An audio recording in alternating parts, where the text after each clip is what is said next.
questão do canal, até a gente brinca aqui em casa, que o canal que eu falo demais, tem que ter algum lugar para eu falar demais. Então eu fico falando demais no canal, assim eu não incomodo as pessoas aqui em casa, entendeu?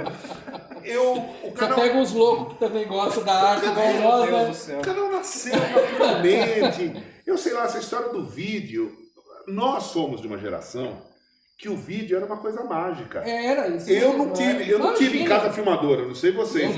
Era coisa de gente rica, né? Não, deixa eu te contar, eu tive um tio meu, ele era do Rio Grande do Sul, empresário e tal, ele era o mais rico da família. Ele foi para Manaus, na Zona Franca de Manaus, comprar aquela baita daquela câmera VHS, né? Carregava aqui para filmar, ter isso, os registros da família. Ali que eu comecei a ter uma certa sensibilidade também. Então, é o que tinha. Exatamente. Depois vem aquelas Handicam, né? E depois vem a TechPix, né?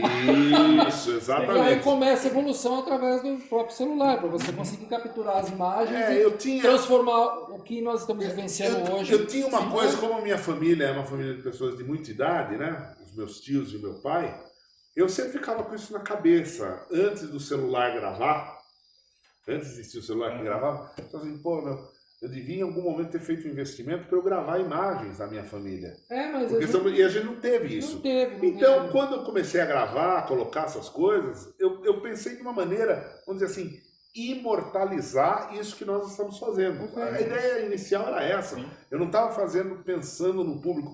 E para ser bem sincero, até hoje eu penso no público de uma forma assim. Eu penso no público que gosta do canal. É isso mesmo. Vocês entendem? Eu não faço um canal com objetivo de agradar a todos, ou de agradar o maior número possível. O canal nunca foi politicamente correto.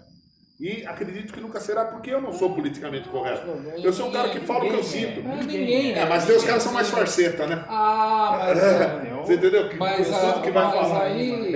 entendeu? Tudo que vai falar, fala com um jeito assim mais bonitinho, né? Não, e o que eu acho engraçado é que os grandes restauradores que nunca tiveram nenhum matchbox para pintar com spray color gin, desculpa a marca e as marcas, eu quando criança, eu lixava as miniaturas, pintava com cliente, então começa aí já a parte lúdica da coisa, vamos dizer assim. Carro, né? Então eu vejo essa juventude, eu te falo isso para o meu filho, ele tem 22 anos. Esquece, nem dirigir ele gosta, ele fica me enchendo o saco, porque às vezes de vez em quando ele quer ser. Então é outra geração. Nós estamos vivendo hoje um momento, me perdoe se eu falar besteira, ou talvez não esteja correto com a minha afirmação, mas é o que eu vejo de mundo. Nós estamos passando por um momento de transição. Aquele glamour que a gente vivenciou, conversamos até um pouco sobre isso, aquele glamour dos anos 80, final dos anos 80 para a década de 90, acabou isso, esquece. Acho muito difícil isso voltar. E essa geração hoje é muito prática. Então, eu não sei, essa glamorização que nós temos no canal é por pessoas da nossa idade, ou até por alguns jovens que tem esse clique e ele fala assim, porra, mano, eu acho que... Podia ser assim a vida, Podia ser assim, né, cara?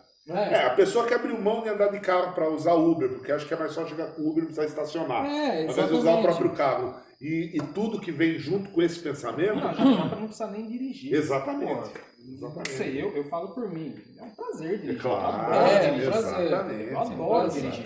Bom, você sabe que você vivenciou isso comigo lá em São Paulo, uma nova experiência. E assim, é uma paixão, cara. Então assim, quando a gente embarca nessa máquina do tempo, é toda uma situação que você passa, que você fala, cara, eu tô me realizando aqui.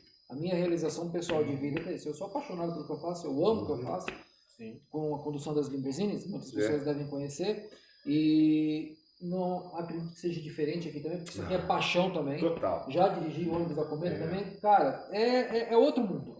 É outro mundo. Então, só quem a hora que você... Toda vez que tem abertura do vídeo, que você bate a chave e dá a castanhada, cara do céu, arrepia. Vocês vão ver o vídeo que eu estou fazendo agora de todos os carros, eu fiz uma parte assim com o 6.500, realmente essa parte de você funcionar, você ouvir ali o tec do motor de Nossa, todos eles, né? A 112 também é muito, muito gostosa. Não adianta. Daí o canal foi caminhando para isso. Agora me diga uma coisa, o nome Garagem de Peso, foi por causa dos veículos pesados ou como que te deu esse clique? Eu acho que foi realmente por causa dos veículos pesados. Só por causa disso? Acima de tudo, eu acho que também porque eu sou pesado. Nós tivemos a oportunidade de ver você uns anos atrás, quando você organizava os eventos aqui de São Roque, né? Os carros antigos. Você estava bem mais esbelto, né? 11 anos, no YouTube vai achar um vídeo. 11 anos atrás, uns 35 quilos a menos, né? Não, dizem que você engorda quando casa. Se você se casar múltiplas vezes, você vai continuar engordando. Você vai continuar. Mas o nome acho que veio daí mesmo, por serem os veículos pesados. Isso para mim sempre esteve claro. São pouquíssimos hoje em dia os automóveis antigos, etc., que eu teria. Automóvel, assim, carro. Entendeu? O que eu teria é coisa que eu não tenho dinheiro para ter. Eu teria um Cadillac Fleetwood conversível. Você entendeu? Um carro desse tipo eu teria. Entendeu? Outros carros não me chamam mais muito, não. Agora, os pesados, vários. Aí a lista é grande. E tem muita coisa aí num preço que com o preço de um Cadillac eu compro 6 caminhões, cara. Entendeu? When I get on the train, I see the rolling again. When I get on the train, I see the rolling again.